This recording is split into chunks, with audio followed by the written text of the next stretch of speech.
Hi, I'm Jim Fallon. And I'm Alex Badia. We're at the Four Seasons Hotel in Manhattan, and this is Savage Fashion. Busy week of news as always. We've had a few exclusives. First of all, there was the launch of Louis Vuitton's makeup, and then, of course, the first fragrance from Miu Miu. The Vuitton makeup was interesting. It's gorgeous. It's gorgeous. Gorgeous. And also what's fantastic about it is as much as the color cosmetics, there's also all the little bits that go with it. Yes. And, it's Vuitton, so you can buy a literal makeup trunk. Very luxe looking, I thought. Very luxe. And what intrigued me, or what's fascinating, is to show, again, the push by luxury brands into other product categories to fuel their growth. Well, they have to. They have to, absolutely. And what'll be interesting to see is how fast Vuitton, it's not cheap, the makeup, but also how fast it really takes off and whether they can take on Chanel, which of course is a behemoth. The Miu Miu fragrance is interesting. Good point. Very interesting. You haven't smelled it. I have. It smells young. What does that mean? Well, because it basically is I need that. Exactly. But it's basically aimed at that Miu Miu customer. Yes. And so, again, it's a big move by the brand to push into other product categories. And then, of course, there's also the news, the CEO at Valentino, Riccardo Bellini, fantastic track record at Chloe, faces a big challenge in turning and growing the brand again, and really pressuring Alessandro Michele to be a little more Valentino and less Gucci. How do you do that, though? I don't know. I think it's also going to be the people around him. Part of Michele's success at Gucci was he had great merchandisers. Ironically, one of them being Jacopo Venturini, who was the CEO of Valentino. So how fun. Musical chairs, right? Always. And then finally, interesting, you were at the Kith show. So I the was. much delayed Kith show. Under the rain, in August, on a Sunday. Great what moment. You do for fashion. Yeah, what you do for fashion. But it was nice. It was a Lafayette street. The street was closed. It's outside in front of the store. A lot of athletes. A lot of, good front row. Still bringing this idea of mixing streetwear, the oldest trick of the book, but it still works. The athleisure, the streetwear with kind of like sartorial, showing where this market is going. They want to dress up, but it's still collaborations with the New York Yankees, the Mets, bringing elements of New York. It was a feel-good show to me. And also, I could walk home after that. No, there you go. That for me, that's key exactly. for success. But I want to ask you one more thing about the CEOs. Do you think that a CEO can really make a brand successful in terms of having a designer like Michele? Because such a specific look, costumey at times, can he really make that into a successful business? Yes, I think so. Because I think if you look at a lot of brands, it's really how you take what is being shown on the runway and reinterpret it. And that's why I brought up the issue of the merchandising. Because if you look at, say, Vuitton, Nicolas Guesquet is brilliant, as is Pharrell. It's how they then merchandise the rest of the collection around what they're doing. If you look at an extreme, we talked about it in the last episode, take Marc Jacobs. Yeah. They have a CEO, they have a design team who create product that has nothing to do with what Marc shows on the runway, yet the business is doing well enough that they're looking to sell it for $1 billion plus. Whether they find a taker remains to be seen. But you can, as long as there's the team around the designer. Look at what Josh Schulman is doing at Burberry. Yes. I want to say also, when it comes to Armani, I went to the store, to the Emporio Armani, not far You've all from been you're a huge fan of Emporio. So what the hell?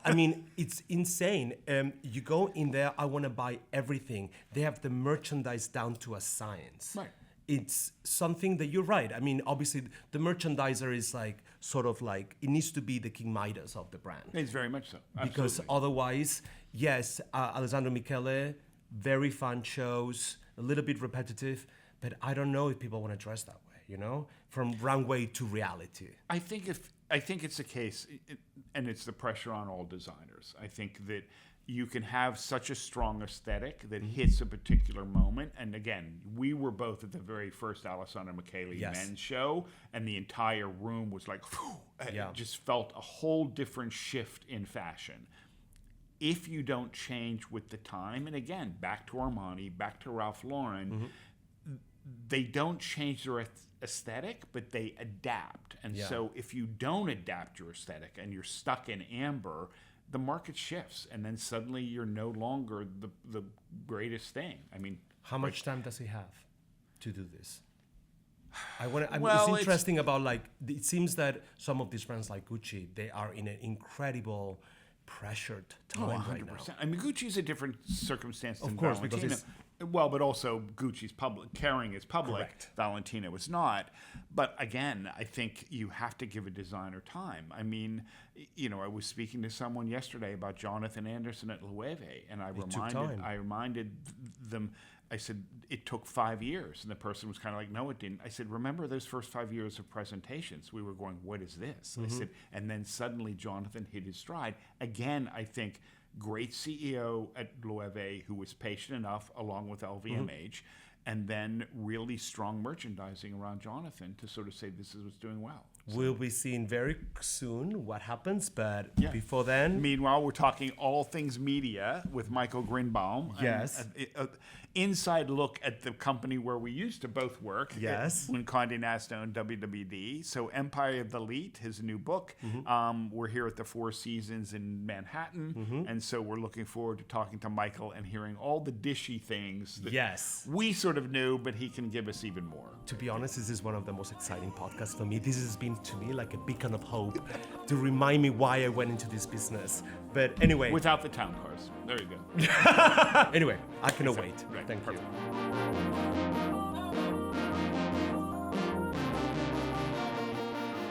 We're back with Michael Grynbaum. Emperor of the Elite is the new book. Lots of inside juicy stuff. Can't wait. Of course, Alex and I both know Condé well.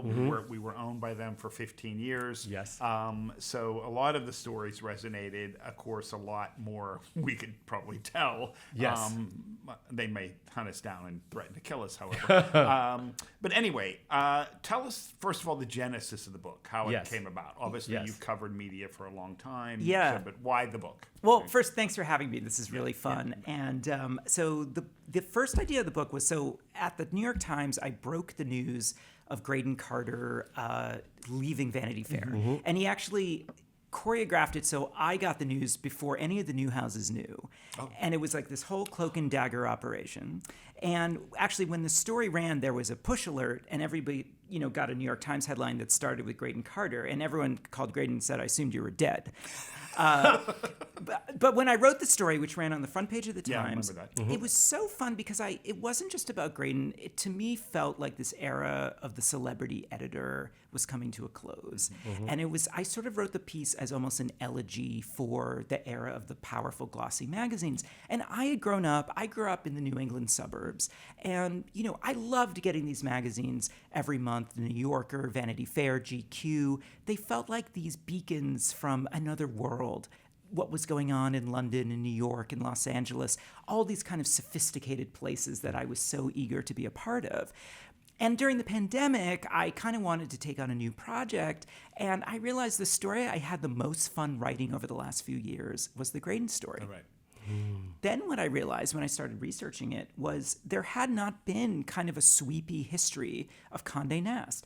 Right. There are amazing memoirs. Yes. Tina Brown's Vanity Fair Diaries. Fabulous. Delightful, like one of the most fun books. But of course, very narrow to Tina's perspective. Right. The last biography of Cy Newhouse was from 1999. Right. And so much had changed since then. And I also felt like I thought of Condé Nast as like this great cultural institution that had had such an influence on style and art and photography and literature. And there wasn't a book that really captured the sweep of that. And so that's what I set out to do. Right. It was so interesting because Jim and I were in Paris for the shows, for men's shows. We got to Rick Owens. We took the subway, the metro. We always do. And we don't stay at the Ritz. I think the Yellow Russian will be very disappointed on us, by the way. But we get there and you see there is something going on. There's a chatter. And then this French editor comes at me and says, ding dong, the witch is dead. And then I turn to Jim because we know who they're talking about. And then I turn around, he looks at me and I said, what's going on with Anna Wintour? Top editor, journalist. He didn't tell me. and he knew, but everyone Well, it's thought. editing the story, so that helps. Yes, everybody thought that Anna Wintour left, and that was not true. So I said, Jim, what is the real news here? It's like she's stepping down as an editor-in-chief of of Vogue, but she's staying as her role now. Global editorial director. Exactly, Yes, yes. global editorial director. But the following days, that was the only thing people talked about. So it's clear that she's not only an editor of the biggest fashion magazine in history, but she's much more. Were you ever an obsessed fan of Anna Wintour? Well, I heard about this through a text message as well. Right. And Anna made this decision 2 weeks before my book started. I selling. thought, perfect timing, huh? So- You should thank her. I'm going to take this opportunity to formally thank Anna Wintour for her goosing sales of your very book. thoughtful decision Right. to. And now I should say for the record that Anna did not speak with me for the book. So Condé Nast did not officially Cooperate. participate. No. Did they try to stop you? They stopped current editors from speaking to me. Right. There were some editors there who wanted to speak to me, and then they were told by corporate, we're not cooperating with this. And I'd written to the new houses and, tried to get them to come on. And, I wasn't shocked. I mean, we know it's sort of a very private, sort of secretive organization. Now, Anna Wintour, of course, is, I think, not just the biggest person in fashion, but is truly like a global icon. Incredible. It's kind of amazing, right? Now, I have to admit that growing up, I think I was a little more like, I was kind of a Graydon Carter New Yorker. That was kind of my world. But then as I kind of moved to New York and started like learn, I have so many friends now in the fashion world, and I became more and more interested in Anna Wintour. And actually for me, writing the book was a real learning experience for myself, because I really wanted to understand, how was it that Anna, how did she, I mean, it wasn't just The Devil Wears Prada, right? Like, Oh no, she created her image long before the Devil. Long before completely, that, yeah. completely. Yeah. She had that image even in London when I interviewed her in the 90s. Oh, So, yeah. Yeah. No, it was the Brits called her Nuclear Wintour. Basically, Yes. so. And I'm sort of curious to get your take on this, but I almost found it more useful as I learned more about her career to think of her almost less as an editor than a CEO. Yes. I understand. Yeah. And I think she is a unbelievably talented businesswoman. And if you think about Vogue as sort of a brand, I mean, what she's done with Vogue is like pretty amazing. Right. Now, I think she's a fantastic stylist. I learned all about her early career where she discovered Michael Kors. She was one of the first editors to bring... Oh my God, what she's done for American fashion is remarkable. no, Legacy forever. Yeah. Absolutely. And by Yes. the way, she worked in New York Magazine in the early 80s. That was the first time that Yoji and Comme des Garçons were featured in American. So she is, no question, like a genius in that front. But in terms of the way she brought celebrities to, I didn't realize that there was a time when celebrities were not on the cover of every issue of Vogue. No, absolutely not. 'Cause They were models. I mean, it was models. Models. Exactly. Models are the celebrities. Yeah. And I didn't know this either. And then I'm probably getting ahead of myself, but I was trying to understand about her first cover, the Christian Lacroix. Oh my God, her breeds and Avedon Quid. Right. Yes, and Avedon Quid. Oh my God, legend. And I wanted to understand, well, what made this so seismic? And actually, if you go to the Vogue website, you can look up all the covers. If you look at the Grace Mirabella covers from the 80s, they truly blend together into one face. They're all the exact same, three-quarter, right cheek shot. And No hat, wig, yes, no wig. it's That's like the only variation. It's like the tiniest I studied variations. them, And yeah. I'm kind of looking at it. And listen, I think Mirabella had many talents, but the difference between what Anna did, bringing in such vibrancy and such excitement and energy into the magazine. I mean, I really started to really grasp what it was that she had done for fashion and for Vogue. But yet, one of the things that intrigued me and continues to intrigue me is there were and are other editors out there who are as talented, if not more talented, than Anna. You had Liz Tilberis at Harper's Bazaar, who actually worked for Anna in the UK. Right. And, of course, sadly died young, but never had that cult that Anna developed. So what was it? I mean, how did Anna, and I'm using this phrase very carefully, how did Anna develop the cult around her? Because she created the cult around her very strategically, maybe. Well, someone said something to me that I'd never thought about, which is her look, which has been unchanging. Oh my God. By the way, it's the Great silly- on cars. Look, also genius. Yeah, but it helps having a hairdresser do your hair 3 times a day, but that's okay. well, sure, although that's all part of the Condé lifestyle. Right. But if this bob she got back in when she was 15 years Yes. old in Right. That's in commitment. Kensington. But it actually, somebody pointed out to me that if you think about, say, Karl Lagerfeld, she sort of learned from these designers that when they cultivate a very specific look for themselves, it sort of added to the mystique, right? Yeah, And it's the a brand. sunglasses. It's a brand. It's a brand. It's a brand. And I sort of think she grasped the idea. Well, actually, this isn't interesting. I mean, I think that, what's the word? It's not quite distance, but mystery or mystique, kind of an inability to know someone just creates an aura. Right. Like detachment. Exactly. Detachment, right? Detachment. So I think she, and of course she's extremely steely and very, very impatient and right. She's very demanding, right, of her staff. But the funny thing is, Devil Wears Prada. Like people are like, I never actually really thought of Miranda Priestly as a villain so much. I always thought of Anne Hathaway's friends as the villains because she's my God, what a nightmare. She's working in this cutthroat industry at the top of the field, and she's like, well, I need to work for, and they're like, come out with us to our, You don't need the grilled cheese what- sandwich, oh, losers. come bar. on, come to the Complete. bar and hang out. And but she's of course, like, they love all the freebies. Yeah, she takes the Marc Jacobs back. Exactly. Oh.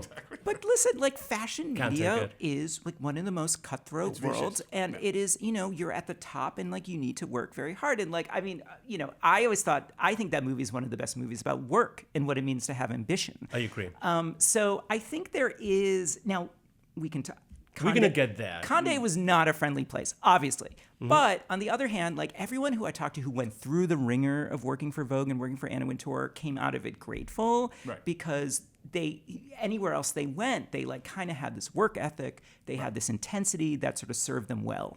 No, but I also think that if you look at Devil Wears Prada, as you say, Miranda Priestly's seen as the villain, but the fashion media world generally is, hence the name of our podcast, Savage Fashion. Savage Fashion. And so, what always intrigues me is, yes, the editors-in-chief were given interest-free mortgages. They could take town cars everywhere. But the town cars, you have the photo of the man else in the book, Oh my they God, were lined up around the block at 4 Times Square so that anybody could take a town car, including the assistants. So it penetrated the entire culture of Condé Nast, this sort of sense of entitlement of well, what do you mean I can't fly business class or whatever? I mean, I remember speaking to not an editor-in-chief, but still someone who had been relatively high up at Condé, and he took his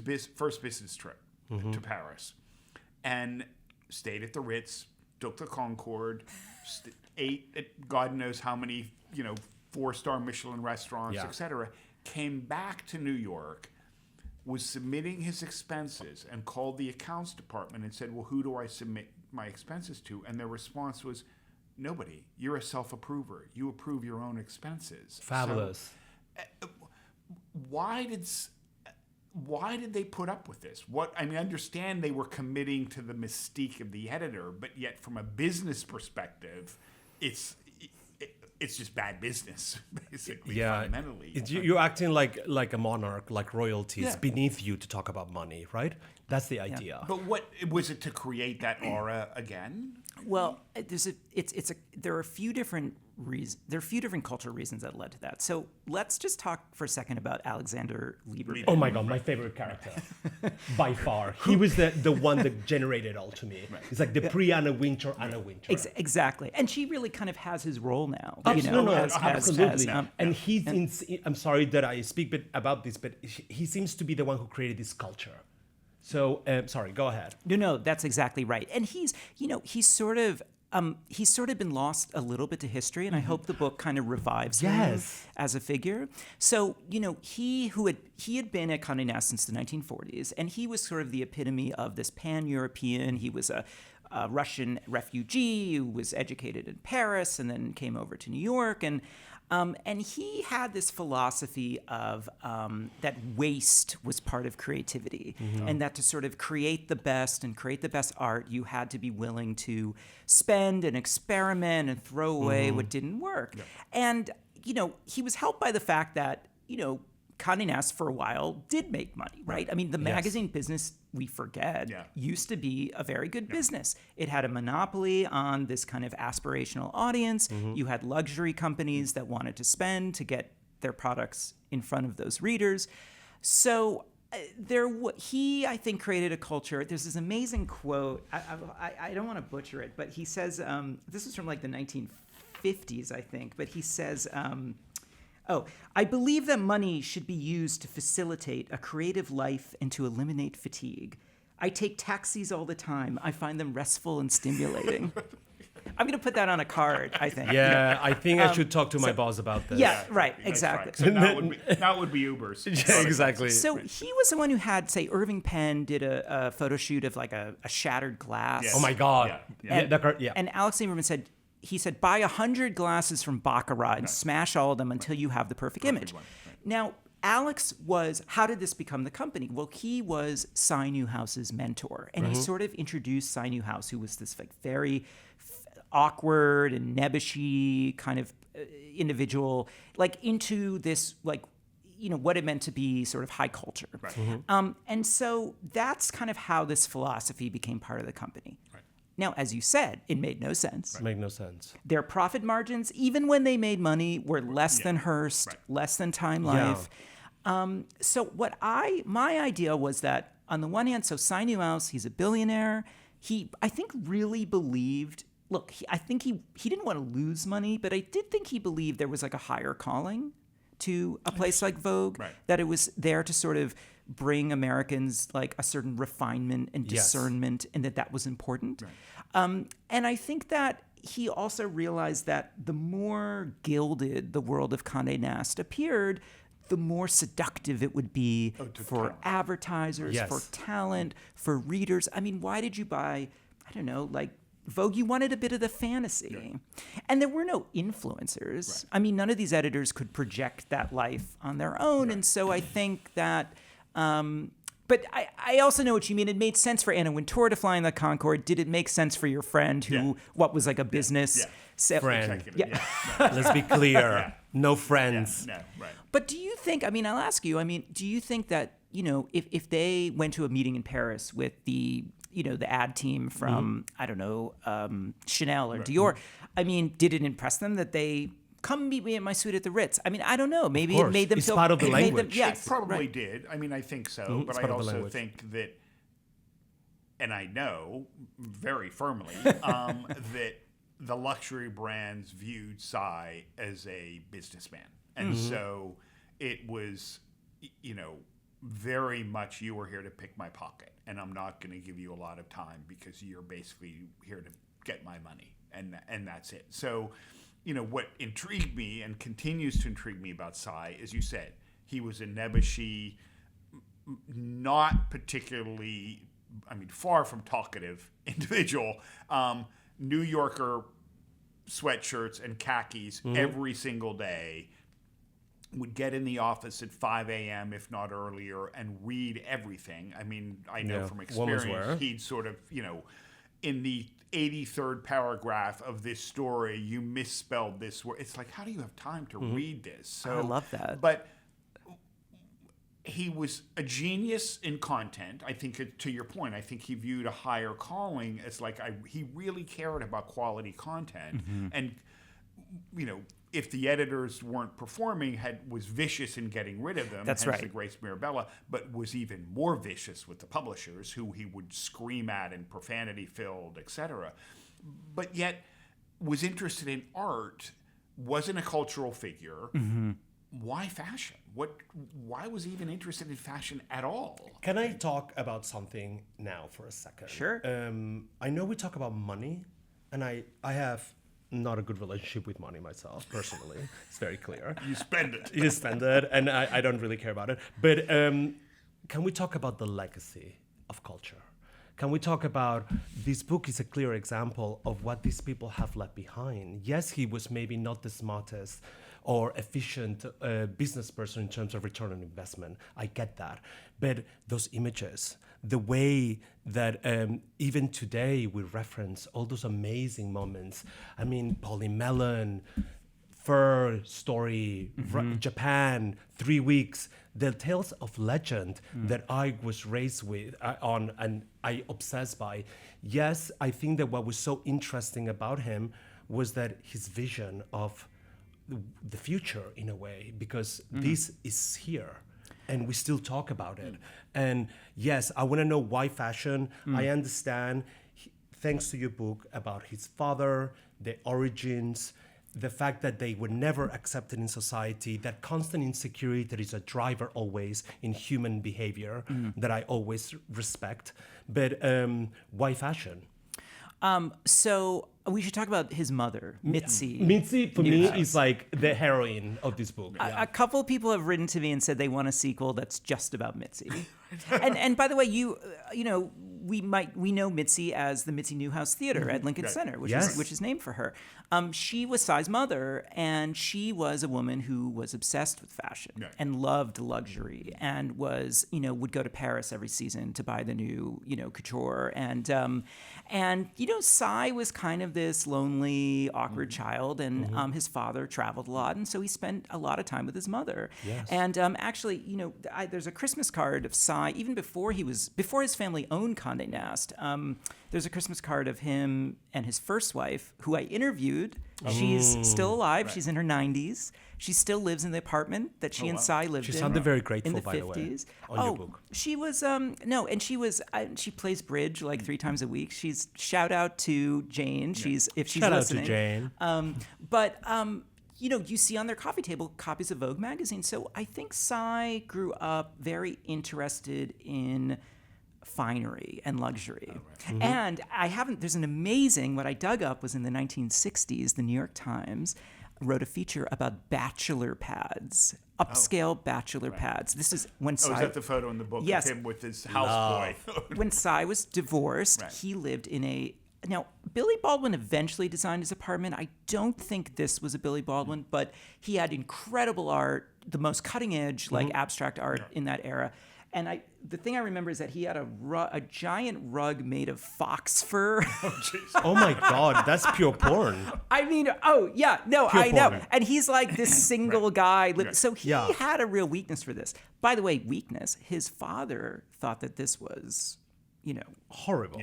Yeah, like very frivolous and unserious. And the fact that Cy, he basically gave him the magazines because he didn't know what to do with his son.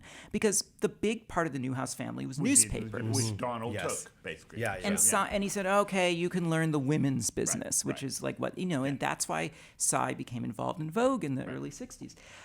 So he always had an interest in sort of the fine things in life. The other point I want to make to this is that I think of this, and I think Cy sometimes made this comparison, that Condé Nast was kind of like a Hollywood studio from the 30s, like the MGMs, and, you know. And if you think about it, those studios were created by these Jewish outsiders who went to Hollywood and they created their own industry. And what did they do with it? They created these kind of images of wasp splendor. Fred Astaire and Top Hat and all those, you know, those 1930s movies with those incredible penthouse interiors. And they almost like beamed, they almost kind of turned around and created an idea of high living in America. And I think that's what Cy did too. Interesting. Yes. But was he a good businessman? Well, I love that you keep coming back to that question. I know, right? Money. Because it is a business, and it's now, you make the point in the book that era is gone. And it is. Wouldn't it be nice if, so the business was always private, right? It was never publicly traded. So they never had to answer to any analysts or quarterly reports. Look, ultimately, the fact that it didn't make sense came around to bite it in the ass, right? Because I almost think, to use another kind of silly metaphor, Wile E. Coyote runs out over the cliff. Oh my God. As long as you're running and you don't look down, Right. you kind of, and so like kind of, I think the whole like mystique of Condé Nast kept it in the air, and then at some point it was like, whoops. Yeah, And right. Oh my they- God, you just summarized my life. How do you do that in such a short period of time? I'm like running on air. So, look, should your friend who was, a business side person have taken the Concorde? Could he have settled for business class on Air France? right. Probably. Right. That might have helped them later on. And I do think all the way into the 2010s, way past the point when it was obvious Way past what was that's the going truth. on. Yeah. Like when it was very clear that print media was collapsing. That But still, the majority of their revenue came from print. Oh no, that's right. But what I mean is they kept spending. They kept spending. They kept spending at the same level. And they yeah. kept spending a shitload of money. Shitload of money, yeah. I mean, in preparing my questions, I remember I couldn't find the quote exactly, but I remember Roger Lynch, the current CEO, talking to the New York Times about Condé Nast's results, and I was sitting at my kitchen table on a Saturday reading it, and I burst out laughing because his quote in the story, the reporter asked him, "Are you going to be profitable? When are you going to be profitable?" And his response was, our goal is not to be profitable. Our goal is simply to break even.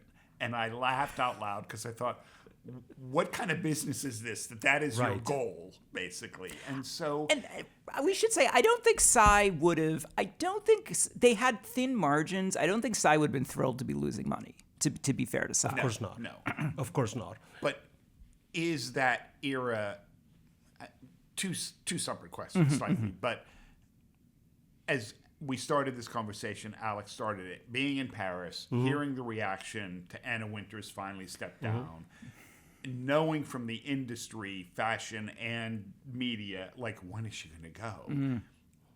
Is it truly then the end? Back to how you started the book, Graydon stepping aside. When she steps down, is that truly the end of Condé Nast?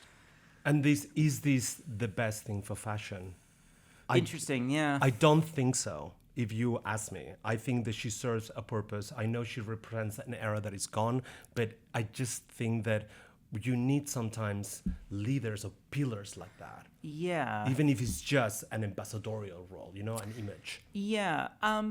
Well, I think you're both. I mean, so yes, it will be the end of the era. Yes, I think something will be lost. Yes. I think that, if you look at Vogue World, and I think there are a lot of perspectives on Vogue World. I think some people see it as, but I will say, I do give Anna credit for thinking, well, is there some way we could just do a spectacle that would be exciting Yes. and maybe kind of get people excited? Yes. Because I think that's kind of what, in a way, you don't see enough of anymore. And, is it cynical in many ways? Is it a ploy? Of course, it's a marketing exercise. But, to bring all these people, when she shut down the Place Vendôme, I was like, that was kind of cool. Yeah, I mean, that was kind of a cool thing to do. Yeah. So I think that Anna thinks big in that sense. And I think, yes, of course, when she actually leaves, it will be the true end of that celebrity editor era. And also, I mean, I would put this question back to you. I mean, sure, she has such close relationships with the conglomerates, with the big luxury companies. I mean, do you think the advertising really plummets after she leaves? Absolutely. There's going to be an impact for sure. Because there's nothing to fill that vacuum. Yes. And to your point, again, when we were there, and to a certain extent, when we were owned by Condé Nast, Yes. If you recall, the myth in the early 2000s was, it's a lot of dimes, but if you stack enough dimes, you're going to make as much money on the internet that you will in print, which of course never happened. Right. So these brands are still going into the print titles because of her. She is the last, she has that power. And when there is no, you have David Remnick of the New Yorker and then Will Welsh at GQ. Those are the last two editors-in-chief. Everyone else Who have is not an editor-in-chief title. That's right. It's Anna. So we should also say, to be fair, I mean, and I will say somewhat bluntly that in terms of the actual magazine product, I mean, I see more exciting things happening at magazines that aren't American Vogue right now. Oh, yeah. No, 100%. The sure. covers, the imagery, the photography. Yeah. European magazines, independent magazines. There's so many that are doing great things. And I think there are amazing editors out there who even the supplements of the FT and the Times, etc. I mean, they've kind of filled that gap of the monthly magazine in a funny sort of way. I want to talk about Tina Brown. Let him finish, please. First. Oh, sorry. Oh, no. I was just going to say.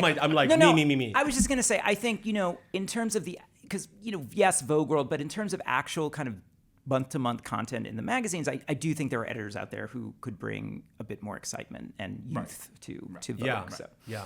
And maybe speed, which is the one thing they still don't have. Right. They don't have and I think that's where Condé was slow as far as the internet culture go. It is still that. Yeah. We're in August. They're probably working on their November issue now. Right. Where's October? Turn it around much faster to get that news cycle in it that is impossible to do. Anyway, Tina Brown, but before now, I just have a quick question in terms of Anna's replacement as the editor-in-chief of Vogue. Any ideas? Because that's the question of the moment. When is this going to publish? Because, 2 weeks. We might have an answer by then. I don't want to, because But again, it's not an editor-in-chief. I understand, but is it? It's an edit. It's a edit. What is it? Director of editorial content. No, a director of editorial content. It's a which very is why when Alex title. came over in Paris and said, "Oh, Anna Wintour's retiring," I said, "Anna Wintour is still in control of all the content." Yes. It's basically someone, which is why I don't think, to your point, a young, really talented editor-in-chief will take the role because they'll have no power. It's basically Anna saying, "This is what I want you to do, and please go do it." Basically, and it's almost like a managing editor in a funny sort of way. Whoever it is, I'm excited to see if they are given some latitude. Right. I mean, I agree with you. Anna's always going to be looking over their shoulder. Right. I wouldn't be shocked if they promote from within for this position, perhaps for the reasons you're talking about. Mm-hmm. Like maybe when Anna truly leaves is when they could attract. I mean, like Ava Chen's name was batted around, but like, why would she come into a position that's essentially like Anna's deputy? Yeah. And also working at Meta. I mean, she has a great job there. Right, and could Condé even match the salary that like a tech company?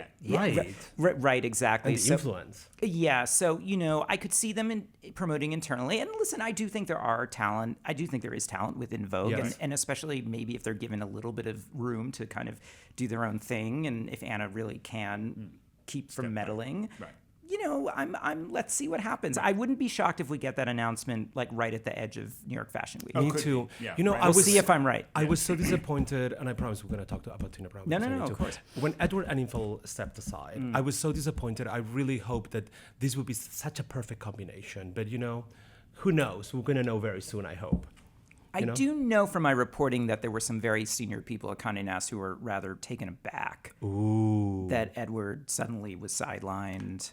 And the fact that the company kind of allowed that to happen? Yes. It made no sense to me. And again, this is the power. The power of Anna. The power. She does not, she's very conscious of she doesn't want anybody to eclipse her. And he, of course, was, getting so much praise and so much excitement about what he had done with British Vogue. Mm-hmm. He's black and gay. It was like it felt like the moment, like he kind of represented a new era at the company. As you write in the book, the DEI backlash that they faced, which in many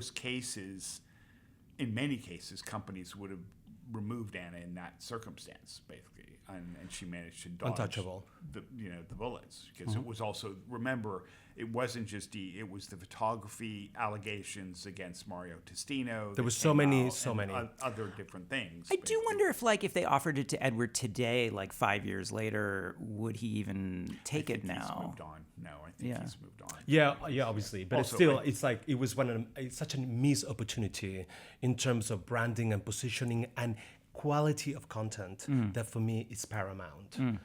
I'm very driven by that. But Tina Brown, I find her to be such an inspirational figure. I love the Substack. I'm sure you've seen it. So well written. It's great. I wish she had a bigger role because I'm such a fan. But reading about her visionaries view of what content should be, the idea of Demi Moore naked in the cover of Vanity Fair, pregnant, talking about breaking the internet. That would have destroyed the internet today. The And now idea, every celebrity who's pregnant poses naked. right, So and it's- also the idea of, I think that she was the first one to create this like superstar editor image to go to the morning shows to talk about the covers, and then reading about it and being reminded that I want to thank you again for the book, because it's been so inspirational for me to be reminded of all of these things, why I went into media in the first place. But do you think that she was a truly innovator? Because she wanted to also run the business side of the New Yorker. And that's basically what we're talking about, how she was not allowed to. And was that a big mistake? Is she a real innovator? Yeah, there's no question she's a transformative figure and perhaps the most influential person in magazine journalism over the last, few decades. And I kind of discovered a lot of this as I was reporting the book. I mean, I knew Tina Brown and I had read the diaries, but as I looked back on her tenure, first at Vanity Fair, starting in 1984, and then taking over the New Yorker, it became clear to me how singular she was just for Condé Nast itself, because the Vanity Fair of hers in the 80s, it brought that high-low mix to American magazines and to Condé Nast that I think everything kind of flowed from. Yes. She felt she would mix the sexy celebrity profile with like the serious literary excerpt with the confessional first-person essay about suicide or abuse. I mean, it was like she created this fascinating magazine. And as we know from her Substack, she's a brilliant writer. I just like the way her mind works. Right. She Yes. just thinks about things and such. And, was she a saleswoman? Yes. And was she, eager to be rubbing elbows with the high society and the rich and famous? Yes. But she yielded this magazine that was just so defining or definitional, I think, of that 1980s moment of kind of a new consumerism and a new interest in culture and a new aspirational class that the country had back then. So she did all that with Vanity Fair, and then with the New Yorker, you were talking about speed. She took a magazine that Wallace Shawn was Yes. well, it refused to be topical. Yeah, In fact, right. to be topical at the New Yorker in the 1980s was, a sin. And I love this example that William Shawn once spiked a profile of a movie star because it would have run too soon around the time their movie was coming out. And therefore it would be construed as like advertising for the movie, and that would be, uncouth. Faux pas. I mean, that is just so hysterical to think about. So Tina's like, the New Yorker's a weekly magazine. We can break news. We can be part of the information cycle, the conversation. Right.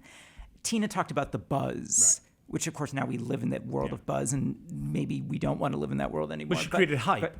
Everybody uses hype today for everything. Old-fashioned houses. One thing that I didn't even realize this until after the book came out, but so my subtitle is Condé Nast, the Media Dynasty That Reshaped America. A Canadian and two British. No, that's one of the British things. women. No, that's one of the things I wanted to ask you, which is, having lived in London for 20 years, Tina was finishing at Tatler as I arrived. Wow. So there was a little bit of a not crossover, but I was very aware of the Tatler she created. It was a sensation, It right? was sensational. Oh my God, and then, she grew up, and don't forget, she was also married to Harold Evans. So she grew up with that cutthroat British newspaper sensibility of and also I made the point to Alex, British magazines are driven by the newsstand. They are not driven by subscription. So you have to sell on the newsstand to have a business and have a reader.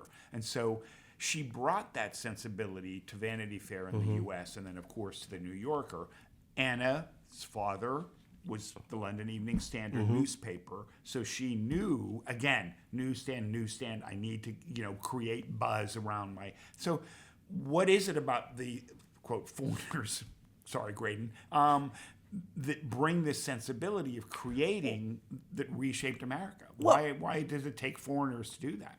Well. First of all, I completely agree with that Fleet Street sensibility that they brought, and there's an energy, and also Fleet Street also has a certain impishness to it, very much. And so I think they were much more willing to kind of, poke the bear and be a little like sensational, which that's the much less dessert. politically That's the correct, I kind of make. I mean, one argument I make about what Tina did with the New Yorker is that I think in America, I think for a long time there was a certain self-seriousness. If you were like either upper class or aspiring to be upper class, you were supposed to like a certain, high art and, and like, you projected your status through your cultural tastes. And in England, there's none of that. It's very non-hierarchical. It's kind I mean, the class system is hierarchical, but the classes mix much more than here. And I think also you can be like a toff and like, you don't, in fact, you don't have the anxiety that an American has about your status because your status in Britain is so you're inherent. Born with it. You're born with it. You have such total confidence in it that your British accent already puts you instantly on a different class. Exactly. So Tina was like, well, I don't know, like rich Americans, they want to read about like, true crime and sex scandals and all that, and what's, what is in a supermarket tabloid, and let's make it smart and fun, and we can have Helmut Newton shoot Klaus von Bülow, this guy who's on trial for murder, dressed in leather, and she puts him on the cover of the magazine, and you can't imagine the response to that. People thought it was pornography, like disgust. But I mean, nowadays, you look at, I think she kind of broke this. She came in as an outsider and was like, I don't know, like even if think of yourself as a well-read, intelligent American, you can have fun and, like nothing has to be so serious. And I think that was an important part. Right. Let's talk about juicy bits. Let's talk about like gossipy juicy bits. When you were selecting the pieces in which show excess. How do you choose that? Because I'm sure you left many. I'm sure that you could write, as you said to me before, a 6-volume book about excess. How do you choose them? And I was surprised how Graydon Carter was a big lover of excess as well, by the way. But part of the challenge of the book was just cutting it down. I mean, I had so much material. How do you do it? It wasn't easy. I mean, I think after a while, I will say the anecdotes start to run together. And so I tried to pick, so for instance, I wrote about this woman, Katrina Herron, who was the editor of Wired, which not a lot of people even know was a Condé Nast magazine. But she flew in from San Francisco and she was staying at a 3-star hotel. She was the new editor-in-chief and she got called in, I think it was by Steve Florio, basically yelled at her and said, "What are you doing? You need to stay at the St. Regis." And she's like, "That's 4 times the price." And they're like, when you meet with advertisers, they want you to be at the St. Regis. And there were so many anecdotes about that, about like, people would get scolded for not spending enough. But I felt like that anecdote was so vivid and kind of captured it. So you're right. I could have written, I was always joking I should do this Robert Caro style, like 3 volumes Please. of the Condé Nast story. story. The Lord of the Rings. Yeah, exactly. And like, I think in the end, it will reach more readers in a more compact and as you say, version. They become competitive. They could become repetitive. Right. So I tried to sort of, seed that throughout the book. You get a little taste of that in the Graydon chapter about, I love this story about how Graydon, when he would go to like the Four Seasons in Milan for the men's shows, one of his assistants would fly one day ahead of time, check into the hotel, go to his suite, and organize his desk with all the little stationery and pencils that he had in New York. So when he would land in Milan, he would walk into his hotel and his desk would be ready for him. Yeah. I'm going to see if my bosses at the Times will provide that for me the next time I travel. I think they may say no. But that was like such a fun example. And then I do have, of course, this one chapter, which the name of the chapter is "Do It All Grandly." Oh my God, I love that chapter. Yeah. Which was a phrase that Alexander Lieberman once told Grace Mirabella. And I actually almost titled the book that. I almost wanted to call the whole book that. And that chapter is like I had all these leftover stories and I was like, these are too good. I can't leave them out. So that's kind of like the catch-all about. And by the way, it's not just the spending. It was also like the culture of this company. There were so many unspoken rules and codes. You almost had to speak a certain way. You had to learn how to sort of be. You had to be cutthroat, but in a very polite way. There were like all these little secret codes of succeeding at Condé Nast. Yeah, can you talk about the best ways of firing people? Because this is called savage fashion. Right. So we want to go into the savage side of things. Yeah. Because that's what is interesting to me and us. Talk to us about the way they fired people, for example. If Alex, you're Grace Mirabelli, you heard Grace about it on a taxi Lee cab. Smith, 5 o'clock news, perfect. Yeah. Well, Alex Lieberman, who fired many people. He has this whole philosophy of firing, which is that it's some great phrase like you put the knife in quickly, but then you immediately schedule a lunch with them in 2 weeks, and you say we're going to go to the grill room in 2 weeks and have lunch. And so even as they're reeling, you sort of leave out the possibility that, we'll continue to work together. And so then you sort of get that on the books, and then you there's some kind of velvet. Somebody got fired on an elevator. They got on the elevator and the personnel director was there. And as they go down, they say, we're going to think about a new position for you, and you should come meet with the HR director. And it was like all done in this very subtle way. And then they suddenly realized, I've been fired. Yeah. So they didn't like unpleasantness. They fear confrontation, basically. Yes, very much so. So it's kind of savage in a very sort of soft way. There were, however, of course, some kind of sotto voce settlements that happened where people would just get paid out, for not making a fuss. Right. And, they would come in and say, well, I was treated like shit. And they would say, well, we'll pay you an extra bit of severance. But why do you think, and Alex and I were talking about this, she's in the index. You have Maury Pearl, who was explain what she did at the right hand of Cy at every decision, every firing, every hiring, knew the secrets of Condé Nast in and out. And I've always thought, Maury, that is a book that everybody would read. And I said to Alex, she must be under such a non-disclosure agreement. There are, as you say, the editors have written individual books, but there have been people, ex-CEOs, et cetera, who, and yet they never have. My white whale, I shouldn't use that phrase, but the person who I really want to interview and who did not speak with me is Pamela Van Zandt, who is the longtime HR consigliere. Right. Pamela, if you're listening to this, there's a paperback. Right, exactly. Pamela, true story. I would love to hear your stories. But she very politely declined, which, I can't, it's up to her. But I think there were characters like that but I will say, I talked to so many people. I talked to Polly Mellon before she passed away. Oh my God. I think she was 96 or 97. Yeah. She was up in Connecticut, and we Zoomed for like an hour and a half. Oh, wow.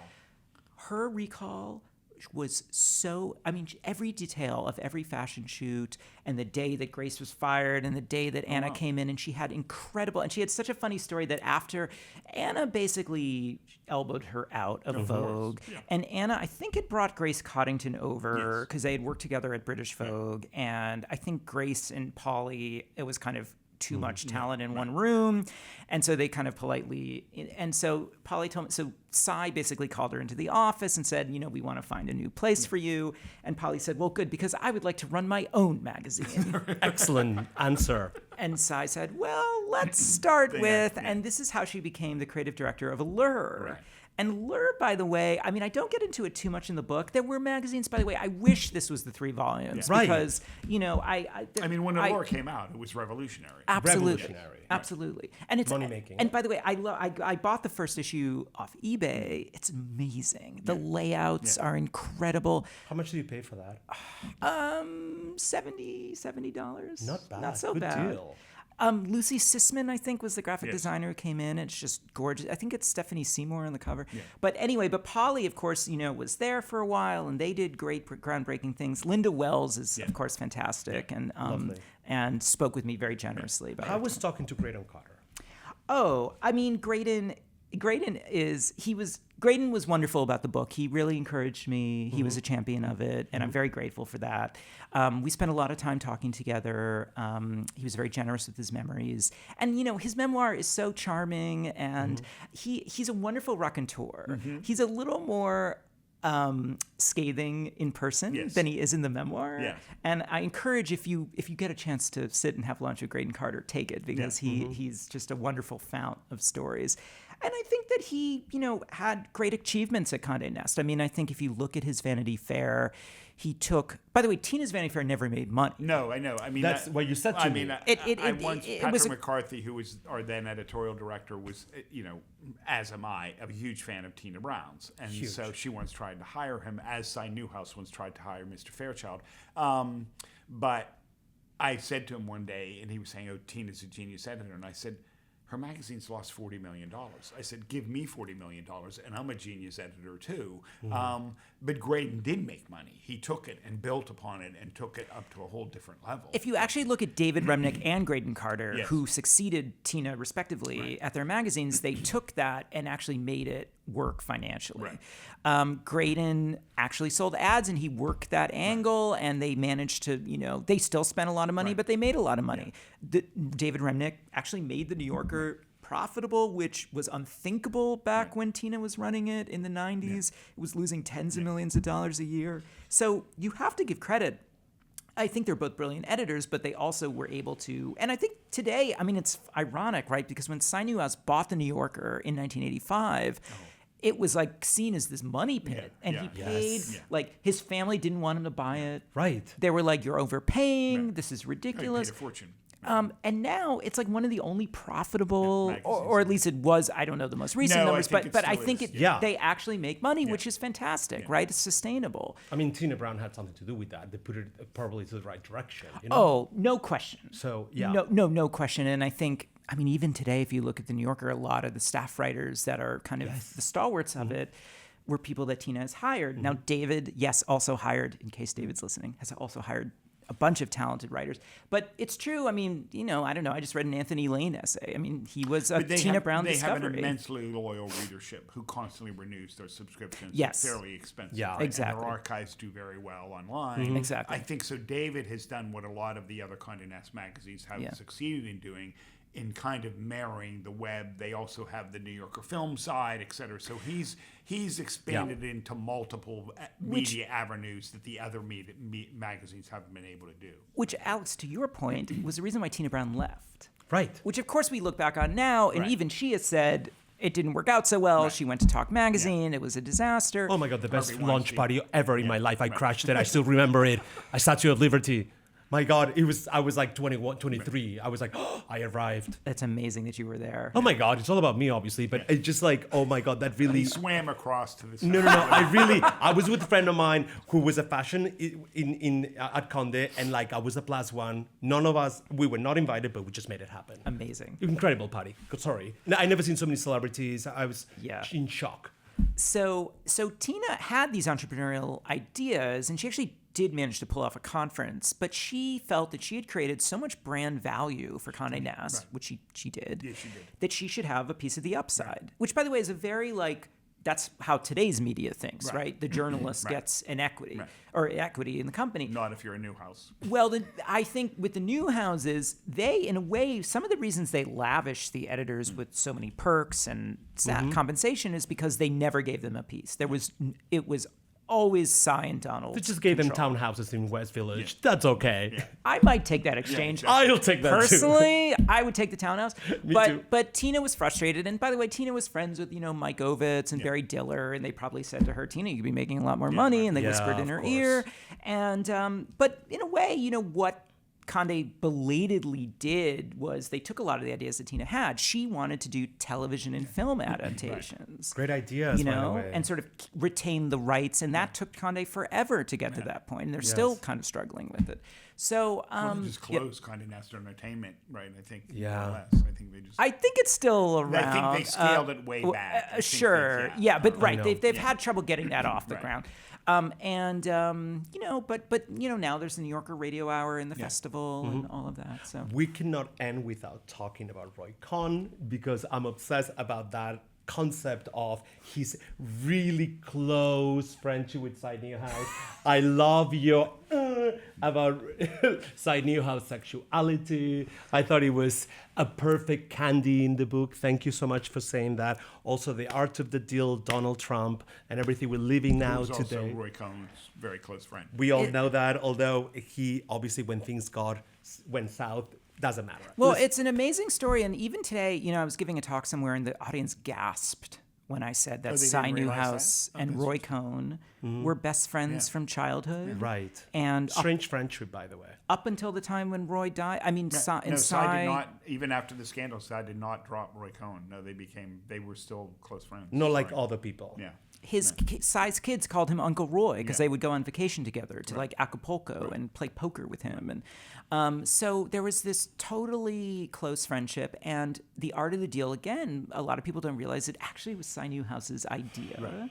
Now, of course, he would never have known where this would lead, but Trump was on the cover of GQ magazine. It sold very well. Graydon Carter wrote the story. It's an amazing historical kind of footnotes here. And Cy was like, we got to get this guy to write a book. Right. And he had bought Random House, and he instructed Random House to commission a book. And that's how Art of the Deal happened. I have a photograph in here of Cy next to Donald at the book party in Trump Tower. Right.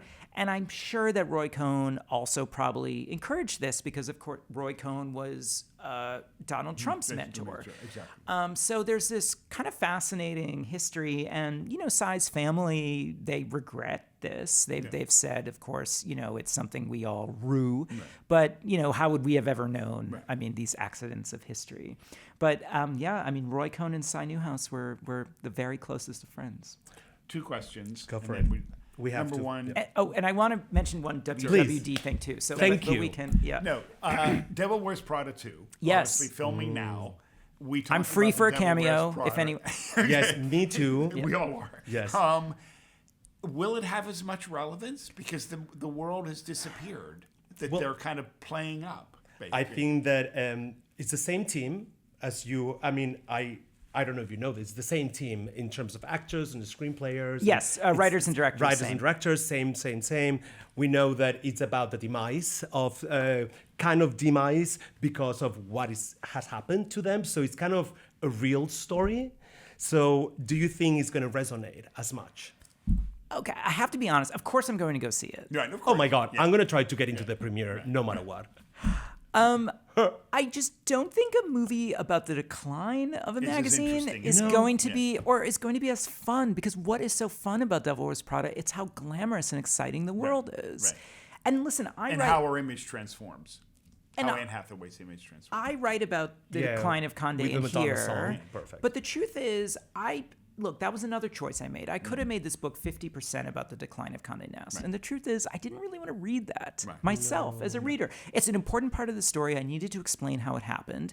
But just as a consumer, I'd rather kind of marinate in the world where this was exciting and fun and opulent.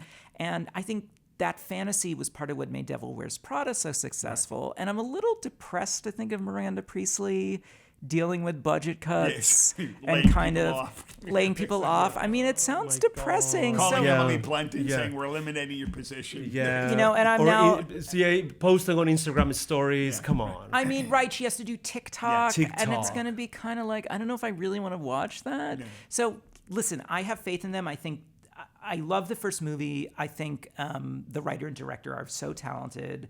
So I'm going to go in optimistically. Right. Well, and look at just the fascination in the filming. Yeah, of course. They're everywhere. I mean, it's part of the cultural zeitgeist.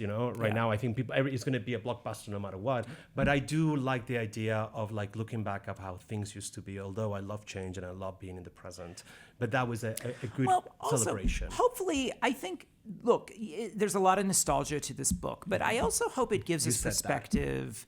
Gives us perspective on today's media and maybe gives us a bit of guidance because I think gatekeepers matter in the culture. Sure. I still think they're needed because our culture today is so chaotic and messy. Now, of course, Condé Nast was also very flawed, and it kept out a lot of voices that should have had a role. But is there kind of a happy medium, And I'm hoping maybe for the new editors today who are coming up, like, can the book kind of be inspiring and give some guidance as to how we can create kind of a new kind of fashion media that is welcoming and inclusive, but also taste matters and is discerning. I think that still is important. I've told everyone in my team, people I work with, my husband, you need to read this book. Oh, thank you. Just, So you'll send me a check. They picked up because of Alex. It's just because I do think it's exactly what you said. it's educational to me and a reminder of how things used to be, yes, but also greatness, you know? And I think it's very important to create quality content no matter the medium.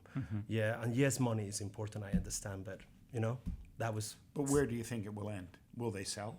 Will Netflix buy it, or Amazon, or... So the next the next inflection point for me is when Donald Newhouse dies. Yes, people forget that Donald's still around. Completely. And so it's You've been talking about Donald from the no, start. because I'm sure you know better than me. You know, Cy and Newhouse ran the company together. Cy did not make a decision without Donald, and Donald did not make a decision without Cy. Now, you know, Steven has stepped up to become chairman of Advance, and slightly elbowed his cousin Jonathan out of the picture. But it'll be interesting to see what happens with that next generational shift, definitely. From what I know about the family, I think they would not contemplate selling the crown jewels, Vogue, Vanity Fair, The New Yorker, kind of what Cy was so proud of while Donald is alive, because I think Donald would perceive it as an insult to his brother.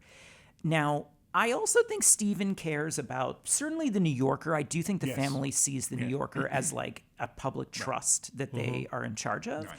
And by the way, let's not forget, Reddit, they made a ton Oh of my money God. off They that. made it, no, that How was much that did was they- a clever. That was a very. They Clever, made so much money off that. They just sold off a big chunk of Yeah. Warner Brothers Discovery. They're Right. swimming in cash. Now, Condé Nast isn't doing so well, but the rest of the family has a lot of money. We always used to joke that the Condé Nast was a tax write-off for the Newhouse family. It was Yes. just- So I don't think they're not up against the wall where they need to sell. Now, you know, look, Steven's a businessman, and if someone comes forward for, again, I can't see them selling off Vogue or The New Yorker. And maybe I'm proved wrong. I don't think they'll sell it in pieces. I think that part of the problem always before that they were approached by Amazon and were approached by Netflix and Apple, even when we were still owned by Condé Nast, and the sensibility was that, you know, those companies approached them and said, oh, we'd like to buy Vogue, or we'd like to buy Vogue and GQ and the New Yorker, and the sense was, no, you take them all or you don't take any. And so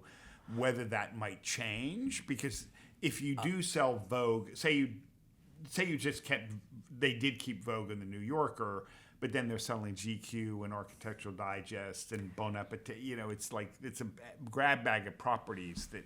Although I could see those kind of second tier is a little insulting, but like kind of the slightly outer circle brands, I could see them selling them off. A lot of them don't even have print magazines anymore. That's true. So, you know, I don't know, Glamour. I mean, Glamour was always a cash cow, but isn't there no print Glamour? there's No, print. there's So no if point. they got a good offer for it, and it's just not, I mean, it's important, but it's not, I don't think they think of that as like No, part of Cy's legacy. You know It what I used mean? to be the cash cow.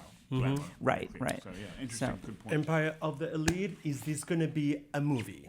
And then we need to go because I get in signs like this. Oh, that we need to okay. Yeah. So I'll say Because it's the perfect movie to me. I will say all in one answer that I agree.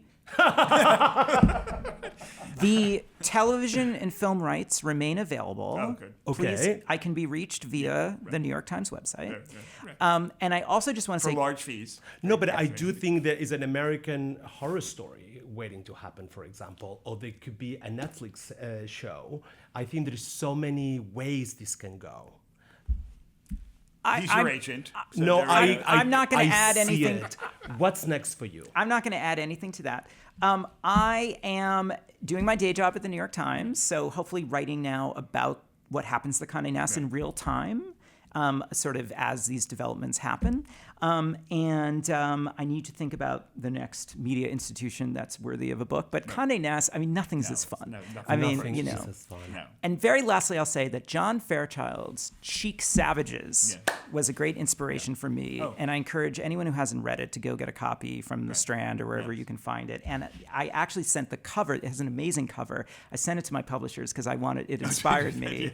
You know. So anyway, I just shout out to John We Fairchild. forgot to ask him what we ask all our guests about what's savage fashion to you. Oh, what's savage fashion? Or you could say Savage Media. There we go. Savage Yeah. media. Ooh. If this is not savage enough. I know. Well, I think that it means it's cutthroat and a little vicious, but maybe hopefully in the service of great quality and in the service of an amazing product. And, you know, maybe there's something to that. Exactly.